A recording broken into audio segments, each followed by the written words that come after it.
Hello, അപ്പോൾ ഇന്നത്തെ video ഒരു ഗോവ ട്രിപ്പിൻ്റെ വിശേഷങ്ങളൊക്കെ ആയിട്ടൊരു വീഡിയോ ആണ് കേട്ടോ. ഇത് ഇന്നും ഇന്നലെയും പോയ ട്രിപ്പൊന്നുമല്ല കേട്ടോ. കഴിഞ്ഞ ഡിസംബറിൽ ഗോവയ്ക്ക് പോയപ്പോൾ എടുത്തു വെച്ചിരുന്ന ഒരു വീഡിയോ ആണ്. പക്ഷേ ഇപ്പോഴാണ് ഇത് എഡിറ്റ് ചെയ്യാനുള്ള ഒരു സമയം കിട്ടിയത്. ഇത് പ്ലാൻ ചെയ്തിട്ട് പോയൊരു ട്രിപ്പല്ല. വീട്ടിൽ നിന്ന് ജസ്റ്റ് പെരിന്തൽമണ്ണയ്ക്ക് ഇറങ്ങിയ ഞങ്ങൾ ചെന്നിറങ്ങിയത് ഗോവയിലാണ്. അതൊക്കെ ഞാൻ വഴിയെ പറയാം. അതിന് മുന്നേ ഞാൻ ഇതൊരു വ്ളോഗാക്കി ഇടണമെന്നോ അതല്ലെങ്കിൽ യൂട്യൂബിൽ ഇടണമെന്നോ ഒരു പ്ലാനും ഉണ്ടായിരുന്നില്ല. അതുകൊണ്ട് തന്നെ നല്ല രീതിയിൽ ഞാൻ വീഡിയോ എടുത്തിട്ടുണ്ടായിരുന്നില്ല. പക്ഷേ നമ്മളിങ്ങനെ പോയിക്കൊണ്ടിരിക്കുമ്പോൾ നമുക്ക് ഇഷ്ടപ്പെട്ട ഓരോ കാര്യങ്ങൾ കാണുമ്പോൾ എങ്ങനെയായാലും ഞാനത് ഫോൺ എടുത്തിട്ടൊന്ന് വീഡിയോ എടുക്കും. അങ്ങനെ ആക്കി വെച്ചിരുന്ന വീഡിയോ ആണ് കേട്ടോ ഇതെല്ലാം.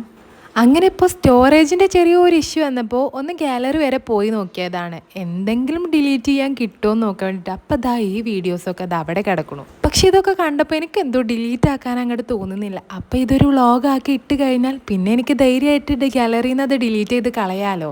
എങ്ങനെ നോക്കിയാലും ഇനി കാണണം എന്ന് തോന്നുമ്പോൾ അത് യൂട്യൂബിൽ നോക്കി വന്ന് കണ്ടാൽ മതിയല്ലോ. ഈ ഒരു സ്ഥലം കണ്ടപ്പോൾ ആർക്കെങ്കിലും മനസ്സിലായോ? ഇതാണ് കർണാടകയിലെ ഷിരൂർ എന്ന സ്ഥലം. ഇവിടെയാണ് അന്ന് അർജുൻ അപകടത്തിൽപ്പെട്ടത്. ഈ റോഡിൻ്റെ ലെഫ്റ്റ് സൈഡിലായിട്ടാണ് ഗംഗാവലി നദിയുള്ളത്. വലിയൊരു നദിയാണ്. ആ മല ഇടിഞ്ഞു വന്നതൊക്കെ അതുപോലെ തന്നെ ഉണ്ട്. പിന്നെ നദിയുടെ നടുവിലായിട്ട് കുറച്ച് മൺകൂന പോലെ ഉണ്ട് എന്നൊക്കെ അന്നിങ്ങനെ ന്യൂസിലൊക്കെ കണ്ടിരുന്നു. അതെല്ലാം അതേപോലെ തന്നെ ഉണ്ട് കേട്ടോ.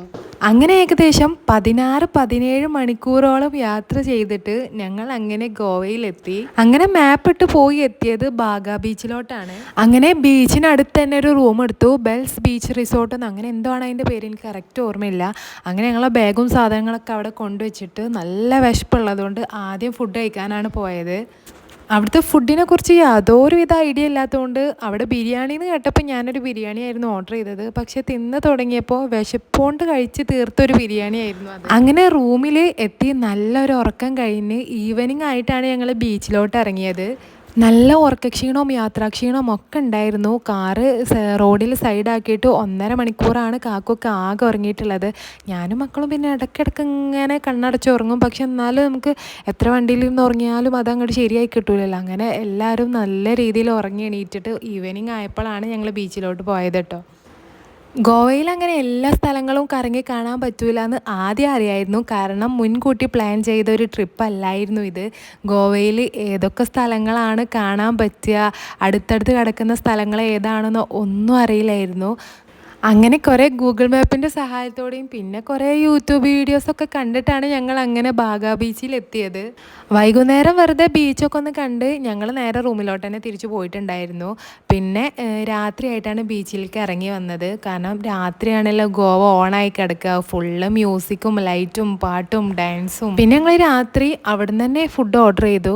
ഉച്ചക്കത്തെ ബിരിയാണി പോലെ അല്ലായിരുന്നു, നല്ല ടേസ്റ്റ് ഉണ്ടായിരുന്നു. ഉച്ചക്കത്തെ ബിരിയാണി ആകെ കുളമായതുകൊണ്ട് ഞങ്ങളെല്ലാം ഓരോന്ന് വെച്ചിട്ടാണ് ആദ്യം ഓർഡർ ചെയ്തത്. എങ്ങനെ ഉണ്ടെന്ന് അറിഞ്ഞിട്ട് പിന്നെ ഓർഡർ ചെയ്യാമെന്ന് കരുതിയിട്ട്. പക്ഷേ അതുപോലെ അല്ലായിരുന്നു, നല്ല ടേസ്റ്റ് ഉണ്ടായിരുന്നു. ആ ടേസ്റ്റ് പോലെ തന്നെ നല്ല റേറ്റും ഉണ്ടായിരുന്നു കേട്ടോ ഫുഡിന്. അങ്ങനെ രാത്രി ഒരു 12-1 മണി വരെ ബീച്ചിലെ കാഴ്ചകളും മ്യൂസിക്കും ഒക്കെ കേട്ട് അങ്ങനെ അവിടെ തന്നെ ഇരുന്നിട്ടാണ് പിന്നെ റൂമിലോട്ട് പോയത്. റൂം ബീച്ചിന് അടുത്ത് തന്നെ കിട്ടിയിട്ടുണ്ടായിരുന്നു. അങ്ങനെ പിറ്റേ ദിവസം രാവിലെ ഞങ്ങൾ അവിടെ നിന്ന് ഇറങ്ങി. ഞങ്ങൾ വെള്ളിയാഴ്ചയാണ് വീട്ടിൽ നിന്ന് ഇറങ്ങിയത്. തിങ്കളാഴ്ച തിരിച്ച് വീട്ടിലേക്ക് എത്തേണ്ടതുണ്ടായിരുന്നു. കാരണം ഞാനൊരു സ്കൂളിൽ ട്രെയിനിങ്ങിന് കയറിയ സമയത്തായിരുന്നു ഈ ട്രിപ്പ് പോയിട്ടുണ്ടായിരുന്നത്. അതുകൊണ്ട് തിങ്കളാഴ്ച സ്കൂളിലേക്ക് പോകൽ നിർബന്ധമായിരുന്നു. അതുകൊണ്ട് ഞങ്ങൾക്ക് ഗോവ വേറെ എവിടെയും പോകാൻ പറ്റിയിട്ടില്ല കേട്ടോ. കാര്യമായിട്ട് ഈ 17 മണിക്കൂർ യാത്ര വണ്ടിയിൽ ഇരുന്ന് അങ്ങനെ പോയി. പിന്നെ ഒരു ദിവസം ബാഗ ബീച്ച്, ആ ഒരു ബീച്ചും അതിനുള്ള പരിസരത്തുള്ള സ്ട്രീറ്റ് ഷോപ്പിങ്ങും ആ ഒരു ഭാഗം എക്സ്പ്ലോർ ചെയ്യാൻ മാത്രമേ പറ്റുള്ളൂ. അതും കറക്റ്റായിട്ട് ഞാൻ വീഡിയോ പോലും എടുത്തിട്ടില്ല. കാരണം ഇത് പോസ്റ്റ് ചെയ്യണമെന്ന് വിചാരിച്ചൊരു വീഡിയോ അല്ലാത്തതുകൊണ്ട് തന്നെ. പിന്നെ ഗോവയിൽ ഒട്ടുമിക്ക ബീച്ചിലും ഈ ഒരു വൈബ് തന്നെ ആവും. DJ-യും ലൈറ്റും മ്യൂസിക്കും. പിന്നെ പകലൊക്കെ പോവുകയാണെങ്കിൽ കുറേ ആക്ടിവിറ്റീസൊക്കെ ഉണ്ട് എന്നൊക്കെ പറയുന്നത് കേട്ടിട്ടുണ്ട്. ഇത് ആദ്യം തന്നെ മുൻകൂട്ടി പ്ലാൻ ചെയ്തിരിക്കുകയാണെങ്കിൽ നമുക്ക് ഓരോ ദിവസവും ഗോവയിലെ ഏത് ഭാഗത്തേക്ക് പോകണം, അവിടെ എന്തൊക്കെ ആക്ടിവിറ്റീസ് ഉണ്ടോയെന്നും മൊത്തത്തിൽ എക്സ്പ്ലോർ ചെയ്യാൻ കഴിഞ്ഞിരുന്നു. ഇനി പെരിന്തൽമണ്ണയിലോട്ട് ഇറങ്ങിയ ഞങ്ങൾ എങ്ങനെ ഗോവ വരെ എത്തിയെന്ന് പറഞ്ഞുതരാം. വൈകുന്നേരം ക്ലാസ്സൊക്കെ കഴിഞ്ഞ് വന്നിട്ട് രാത്രിക്കൊക്കെയുള്ള ഫുഡൊക്കെ ഉണ്ടാക്കിയതിന് ശേഷം പെരിന്തൽമണ്ണ എക്സിബിഷൻ നടക്കുന്നൊരു സമയമായിരുന്നു. അപ്പോൾ അത് കണ്ടുവരാമെന്ന് പറഞ്ഞ് വീട്ടിൽ നിന്ന് ഇറങ്ങിയതായിരുന്നു. പകുതി വഴിയിൽ വെച്ചിട്ടാണ് 2 ദിവസം ലീവല്ലേ, നമുക്ക് കാസർഗോഡ് വരെ ഒന്ന് പോയാലോ എന്ന് ചോദിച്ചത്. കേട്ട പാതി കേൾക്കാത്ത പാതി നമുക്ക് പോകാമെന്നും പറഞ്ഞ് വണ്ടി നേരെ വീട്ടിലോട്ട് തന്നെ തിരിച്ചു. ഉണ്ടാക്കി വെച്ച ഫുഡും കഴിച്ച് കയ്യിൽ കിട്ടിയ 2 കൂട്ട് ഡ്രസ്സും എടുത്ത് അതൊക്കെ പാക്ക് ചെയ്ത് ഞങ്ങൾ അങ്ങനെ വണ്ടിയിൽ കയറി നേരെ വിട്ടു. ഇടയ്ക്ക് വണ്ടി നിർത്തിയിട്ട് ഉറക്കം വരാതിരിക്കാൻ ഓരോ കട്ടൻ ചായയൊക്കെ കുടിച്ച് ഞങ്ങൾ അങ്ങനെ വർത്താനം പറഞ്ഞ് നേരെ കാസർഗോഡ് എത്തി. കാസർഗോഡ് എത്തിയത് ഏകദേശം ഒരു 2-2:30 മണിയൊക്കെ ആയിക്കണോ രാത്രി. കുറേ റൂമുകളൊക്കെ നോക്കി, പക്ഷെ ഒന്നും കിട്ടാനില്ല. അപ്പോഴാണ് കാക്കു എന്നോട് ചോദിച്ചത്, എന്നാൽ നമുക്ക് നേരെ ഗോവയിലോട്ട് പോയാലോ എന്ന്. പക്ഷേ എല്ലാത്തിലും ചാടി കയറി യെസ് പറയുന്ന ഞാൻ ഒന്ന് ആലോചിച്ചു, പോകണോ പോകണ്ടേ. ഗൂഗിൾ മാപ്പിൽ കിലോമീറ്റർ നോക്കിയപ്പോൾ ഏകദേശം 500 സംതിങ് കിലോമീറ്റർ ഉണ്ട്. അതായത് ഒരു 11 മണിക്കൂറിൻ്റെ ട്രാവലിംഗ് ഒക്കെ ഉണ്ട്. അപ്പം ഞാൻ ചോദിച്ചു, 11 മണിക്കൂർ ഡ്രൈവ് ചെയ്യാൻ നടക്കുമെന്ന്. അപ്പം എന്നോട് പറഞ്ഞ മറുപടി ഇങ്ങനെയായിരുന്നു, പോയോക്ക, ബാക്കിയൊക്കെ പിന്നല്ലേന്ന്. പിന്നെ ഞാൻ യെസ് പറഞ്ഞു. കാരണം ഇനിയിപ്പോൾ ഇതുപോലൊരു ചാൻസ് കിട്ടിയില്ലെങ്കിലോ. പക്ഷേ ഒറ്റ കണ്ടീഷൻ മാത്രമേ എന്നോട് പറഞ്ഞുള്ളൂ, ഉറങ്ങാൻ നിൽക്കരുത് എന്ന്. പക്ഷേ ആ ഒരു കാര്യം മാത്രം സമ്മതിച്ചു കൊടുക്കാൻ എനിക്ക് കുറച്ച് ബുദ്ധിമുട്ടായിരുന്നു. കാരണം ഞാൻ എങ്ങനെയായാലും ഉറങ്ങിപ്പോവും. ഉറക്കത്തിൻ്റെ കാര്യത്തിൽ എനിക്ക് ഇന്ന സ്ഥലം തന്നെ വേണമെന്നൊന്നുമില്ല. കിടക്കാനൊരിടം കിട്ടിയാൽ ഞാൻ അത് എവിടെയാണെങ്കിലും കിടന്നുറങ്ങും. പിന്നെ കണ്ണ് തുറന്ന് നോക്കിയപ്പോൾ ഏകദേശം ഗോവയ്ക്ക് എത്താനായിട്ടുണ്ട്. അങ്ങനെയാണ് ഒട്ടും പ്രതീക്ഷിക്കാത്ത ഈ യാത്രയുടെ തുടക്കം. ഇപ്പം കഥ പറഞ്ഞ് നമ്മളെവിടെ എത്തി? തണ്ണീർബാവി ബീച്ചിലെത്തി. ഇത് ഗോവയൊന്നല്ല കേട്ടോ, ഗോവയൊക്കെ വിട്ട് നമ്മൾ എപ്പോഴോ പോന്നു. ഇത് മാംഗ്ലൂരാണ്. അവിടെ കൂടുതലൊന്നും കാണാൻ പറ്റാത്തതുകൊണ്ട് പോകുന്ന വഴിയിൽ ഇനി എന്തെങ്കിലും ഉണ്ടെങ്കിൽ അവിടെയൊക്കെ കയറി പോകാമെന്നായിരുന്നു പിന്നീടുള്ള പ്ലാന്. അങ്ങനെയാണ് ഈ ബീച്ചിലെത്തിപ്പെട്ടത്. പക്ഷേങ്കിൽ ഇവിടെ പാർക്കിംഗ് കിട്ടാൻ ഞങ്ങൾ കുറേ അലഞ്ഞു. കുറച്ചങ്ങോട്ട് മുന്നോട്ട് പോയാൽ പാർക്കിംഗ് ഉണ്ടെന്നും പറഞ്ഞിട്ട് കുറേ മുന്നോട്ട് പോയിട്ടും പാർക്കിംഗ് കിട്ടിയില്ല. എന്നാൽ പിന്നെ തിരിച്ചു പോകാമെന്നും പറഞ്ഞ് തിരിച്ചു പോകാനും ഇറങ്ങിയപ്പോഴാണ് വേറൊരാൾ വന്നിട്ട് ഈ ഒരു പാർക്കിംഗ് കാണിച്ചു തന്നത്. അങ്ങനെ ചെറിയൊരു എൻട്രൻസ് ഫീയും കൊടുത്തിട്ട് ഞങ്ങൾ ആ ബീച്ചിൽ കയറി. അത്യാവശ്യം നല്ല തിരക്കുള്ള ഒരു ബീച്ചായിരുന്നു. പിന്നെ കാണാനും നല്ല രസമുണ്ടായിരുന്നു. ഇൻസ്റ്റയിൽ കളിച്ചുകൊണ്ടിരിക്കുമ്പോൾ ഒരു റീൽ ഞാൻ കണ്ടിട്ടുണ്ടായിരുന്നു. നമ്മൾ പോകുന്ന സ്ഥലങ്ങളല്ല, നമ്മുടെ കൂടെയുള്ള ആളുകളാണ് ആ യാത്ര മനോഹരമാക്കുന്നത് എന്നുള്ളത്. അത് വളരെ ശരിയാണ്. കാരണം സ്ഥലങ്ങളല്ല ഒരിക്കലും നമ്മളെ സന്തോഷിപ്പിക്കുന്നത്, കൂടെയുള്ള ആൾ നമ്മളെ എങ്ങനെ ട്രീറ്റ് ചെയ്യുന്നു എന്നത് മാത്രമാണ്.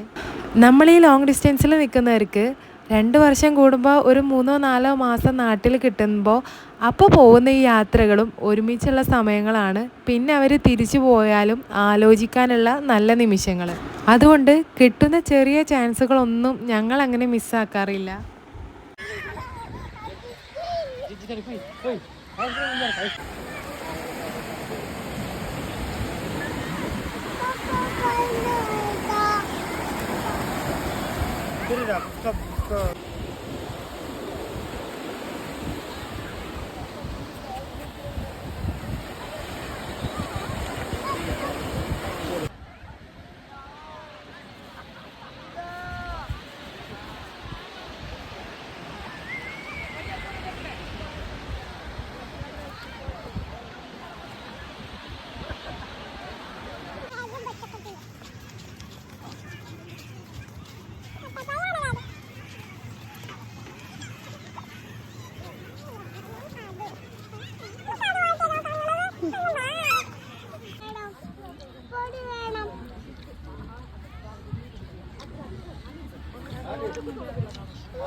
നിങ്ങളല്ലേ, നിങ്ങളെ ഫോണായോ?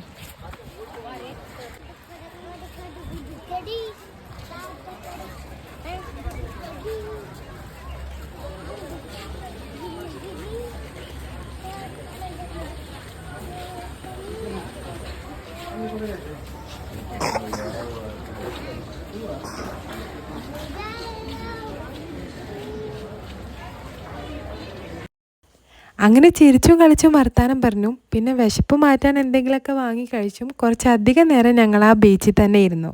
പിന്നെ തൊട്ടടുത്തുള്ള 1-2 ബീച്ചൊക്കെ നോക്കി വെച്ചെങ്കിലും പോകാൻ പറ്റിയില്ല. കാരണം അവിടെ പോയി വരാനുള്ള സമയം ഉണ്ടായിരുന്നില്ല. അപ്പോൾ പിന്നെ നേരെ വണ്ടിയിലോട്ട് കയറി നാട്ടിലോട്ട് തിരിക്കാമെന്ന് വിചാരിച്ചു.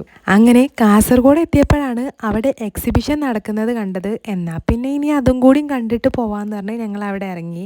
അന്നത്തെ ട്രെൻഡ് ഇതായിരുന്നു കേട്ടോ, ഈ ഒരു മസ്ക ബണ്ണും ഇറാനി ചായയും. അങ്ങനെ അതും കഴിച്ച് അതിനുള്ളിലോട്ട് കയറി. ഈ ഒരു എക്സിബിഷൻ കാണാനായിരുന്നു പെരിന്തൽമണ്ണയിലേക്ക് ഇറങ്ങിയിട്ടുണ്ടായിരുന്നു. അന്ന് ഇതായിരുന്നു ട്രെൻഡ്, ഈ ഒരു ആർട്ടിഫിഷ്യൽ വാട്ടർഫാൾസ്. ഈ ഒരു എക്സിബിഷൻ നടന്നുകൊണ്ടിരിക്കുന്ന സീസൺ ആയിരുന്നു തോന്നുന്നു അത്.